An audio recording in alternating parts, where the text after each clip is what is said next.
Today's gospel is a familiar story, but it's one we don't often put ourselves into the scene. St. Ignatius is this saint who was always talking about doing imaginative prayer, where you imagine yourself in the scene, either as one of the characters or a bystander, to really have your senses engaged.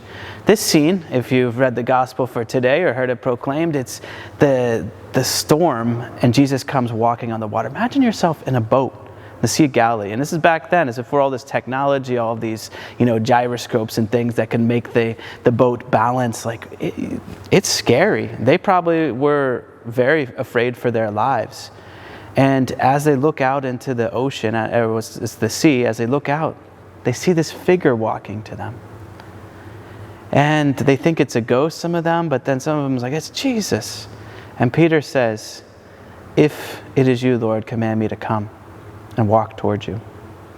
One of the things that Jesus says in the midst of all of the chaos is, take courage.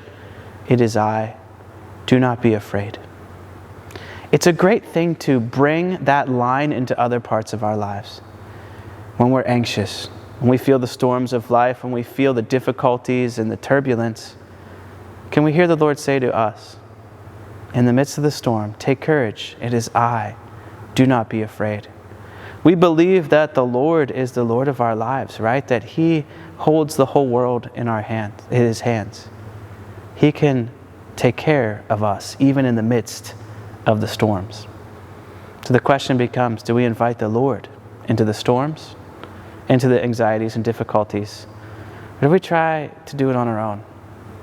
We know when we do it on our own, sometimes it doesn't always work out the best way. But I think if we can just give the Lord that inch, that openness to allowing Him into the storms, into the anxieties, He can give us the courage to not be afraid, to face anything with Him. So this day, let the Lord be your companion. Let the Lord tell you, take courage, it is I. Do not be afraid. Walk with the Lord today and let Him be your guide. May God give you His peace.